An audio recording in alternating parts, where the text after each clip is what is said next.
September 23rd, Saturday. St. Pio of Pietrelcina, a fertile ground. Let anyone with ears to hear listen.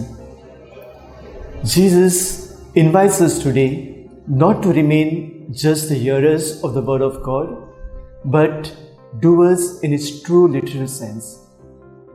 The life of Padre Pio, an Italian Franciscan Capuchin friar, priest, stigmatist, and a mystic whose feast we celebrate today, is a perfect example before us to live out his call of our Lord Jesus Christ. Jesus is a master storyteller.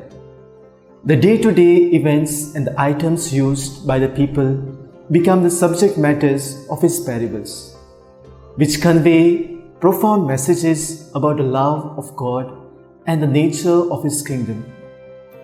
The parable of the sower, too, is an allegory about the kingdom. Although the sower scattered the seeds indiscriminately, they were met with different responses. Perhaps these responses rightly correspond to our disposition to His word. Sometimes we shut our minds like the hard path. Sometimes we remain shallow like the rocky ground. Sometimes we too are overwhelmed by the different tasks that we push God out of our lives like the thorny bushes.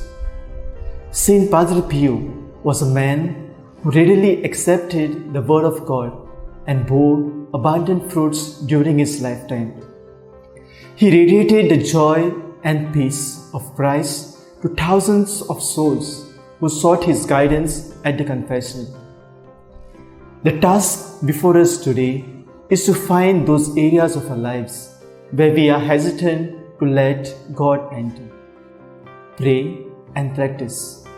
Lord, we earnestly desire to let you enter our life.